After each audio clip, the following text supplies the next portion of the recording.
Oke, kali ini kita akan membahas layer berikutnya, yaitu transport layer. Nah, perlu kalian ketahui bahwa jika di application layer terdiri dari banyak sekali protokol seperti HTTP, SMTP, POP3, IMAP, SSH, dan lain sebagainya. Akan tetapi, jika di transport layer hanya ada dua protokol yang sering digunakan, yaitu TCP dan UDP.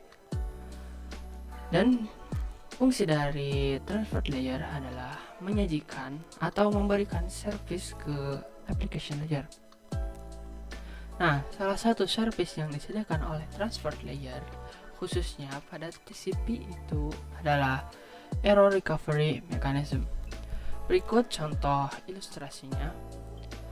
Nah, cara kerja error recovery mechanism yang disediakan oleh TCP yaitu ketika suatu klien melakukan request ke web server suatu website, nanti akan di-reply dengan respon. Kalau misalnya di application layer itu responnya berupa HTTP respon yang berisikan HTTP header dan data. Nah, pada bagian transport layer, HTTP header dan data tersebut akan ditambahkan TCP header yang nantinya akan dibungkus menjadi segmen yang kemudian nantinya akan ditransport ke perangkat jaringan. Nah, masalahnya adalah bisa saja respon yang diberikan oleh web server itu terdapat hilang atau error di tengah jalan. Mungkin di jaringannya itu overload. Artinya sudah banyak komunikasi dan bandwidth tidak mencukupi.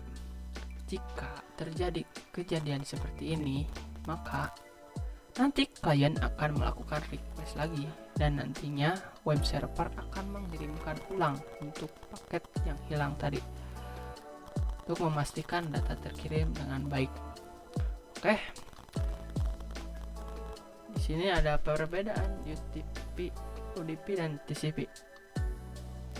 Nah, TCP digunakan untuk IP karena support error checking, dan UDP digunakan untuk video streaming, games, dan aplikasi lainnya yang membutuhkan kecepatan data.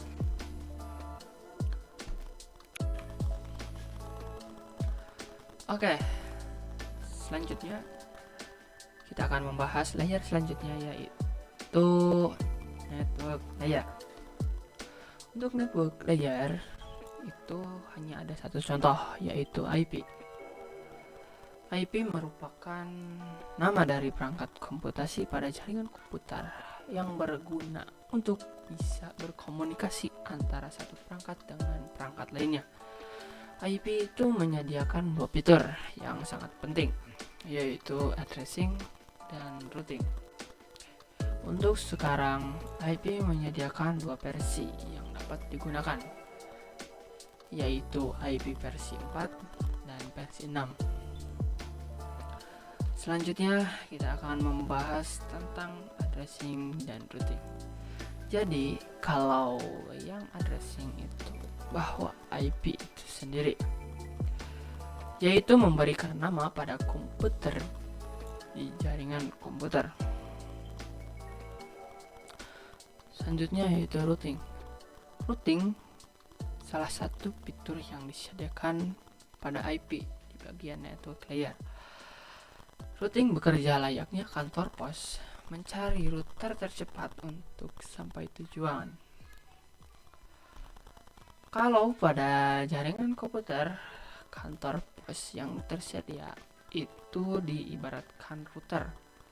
Jadi router itu cara kerjanya hampir mirip dengan kantor pos, yaitu ketika ia menerima suatu data, maka ia akan melihat data ini ditujukan ke siapa.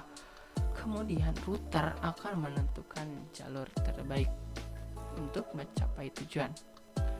Oke, sekian dari video kali ini.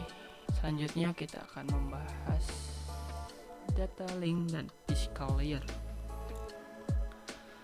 Oke, sekian dari saya. Wassalamualaikum warahmatullahi wabarakatuh.